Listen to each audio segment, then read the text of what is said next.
and say to themselves, well, it's all right, I'll just live my life, I'll enjoy myself, because I can't make any difference anyway. And that's what we have to change, this apathy.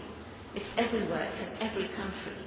And sometimes it's because people don't want to think about what they ought to do, because they actually don't want to do it. We're very comfortable, thank you very much. We enjoy this life. Why should we worry about the future?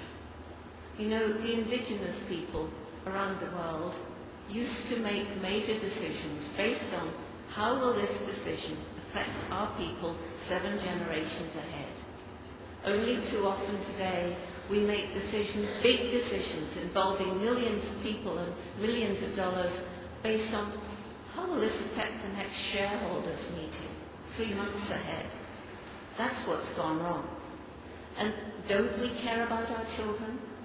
It was the wildlife artist Robert Bateman, when I heard him speak. And this I remembered too. He said, people say, well, I can't buy organic food, I can't change to green energy, I can't do this or that or the other for the environment because it costs more. So he says to them, well, are you or are you not prepared to pay a few extra shillings or pennies or euros for the sake of your children? And most of us are when we think of it in those terms. So there we are, the human brain, the resilience of nature, the energy and the commitment and sometimes the courage of young people when they know what the problems are and they are empowered to act. And finally, this indomitable human spirit. I want to end with a last story. It's a story about a chimpanzee who was born in Africa. His mother was shot when he was 1.5 years old because the only way to catch a baby chimp is to kill the mother, and baby chimps are still being taken from the wild for entertainment or medical research or something like that. But anyway, this youngster was shipped off to a zoo in North America, and for about 10 years he lived by himself, this very social being alone, in a small old-fashioned zoo cage with a cement bottom and iron bars. And then a new zoo director decided to create the best chimpanzee exhibit in North America. And he got a huge area. He surrounded it by a moat filled with water because chimpanzees don't swim. He got 19 other chimpanzees who wanted a big gene pool.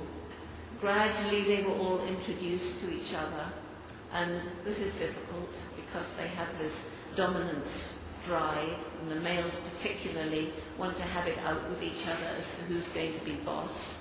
But eventually they've all been introduced, including this one individual who'd been there alone for 10 years, whose name was Jojo. And finally they're let out into this big enclosure, and it's fine for a while. And then one of the younger males challenges Jojo, bristling hair, stamping feet, slapping hands, throwing rocks. That's what they do. But Jojo didn't know. He hadn't had a chance to learn. Unlike human children, chimpanzee children must learn by observing adults. And he was so scared that he ran into the water.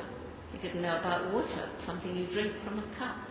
And he was so afraid that he managed to climb over the railing that was stopping the chimpanzees drowning in the deep water beyond, because they don't swim. And 3 times he came up gasping for air, and then he disappeared under the water. Luckily for Jojo, there was a man on the far side of the moat who visits the zoo with his wife and kids once a year, just one day, and that was the day. And even though a keeper grabbed hold of him and told him that male chimpanzees were strong and dangerous, he pulled away and he jumped into the water. He had to swim feeling under the water. He touched Jojo's body, got this 130-pound dead weight over his shoulder, felt little movements. Jojo wasn't dead. And managed to climb over that barrier and push Jojo up onto the bank of the enclosure. And there was a woman there with a video camera. She doesn't remember filming, but she did. And this little piece of video tells the story. you hear the people on the far side of the moat screaming at this man, Rick, to come back, that he's going to be killed. Because they can see 3 big male chimpanzees coming down to see what's happening with their hair bristling. And at the same time, Jojo is sliding back towards the water because the bank was too steep. And for a moment, Rick stands with one hand on the rail, motionless. And you see him look up at his wife. You see him look up at the 3 chimps. You see him look down at Jojo, who's just disappearing under the water. And Rick doesn't move. And then he goes back. He goes back, and again he pushes Jojo up onto the bank. And this time, ignoring the screaming people and the approaching males, he stays there and he's pushing as hard as he can. And Jojo is making feeble efforts to grab something, and just in time gets a thick tuft of grass. And with Rick pushing, manages to drag himself to where the ground is level. And just in time, Rick gets back over that barrier. And that evening, that little piece of video was flashed across North America. And the then director of the Jane Goodall Institute in the States happened to see it. And he called Rick. He said, "That was a very brave thing you did. You must have known it was dangerous. Everybody was telling you. What made you do it?" And Rick said, "Well, you see, I happened to look into his eyes, and it was like looking into the eyes of a man. And the message was, won't anybody help me?"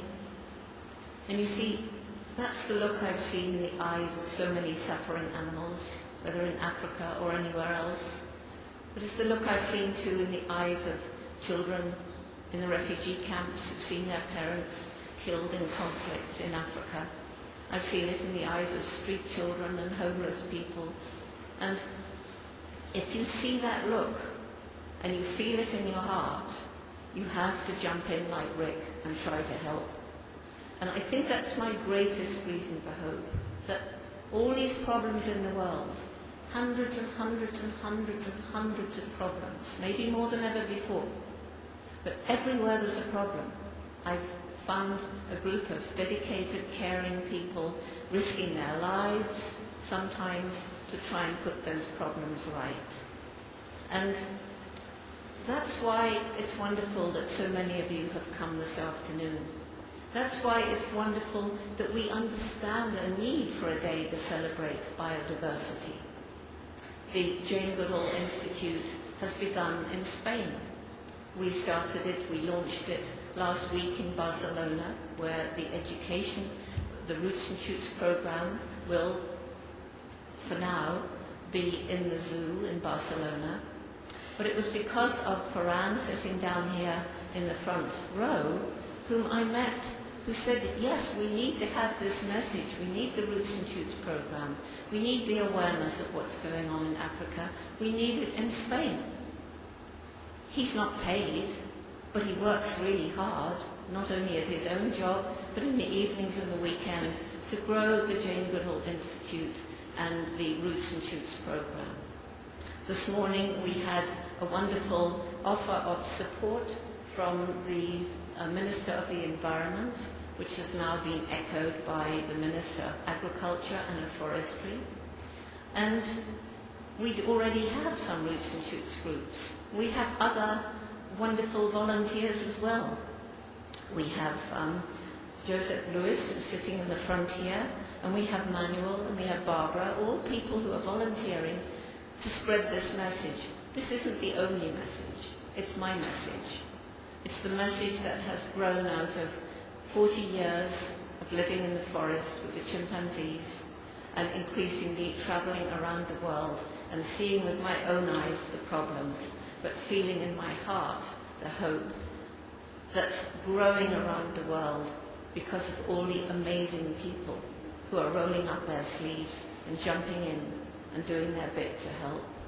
So that's my message. There's big problems. We don't have long, but there certainly is hope with all of you. So thank you.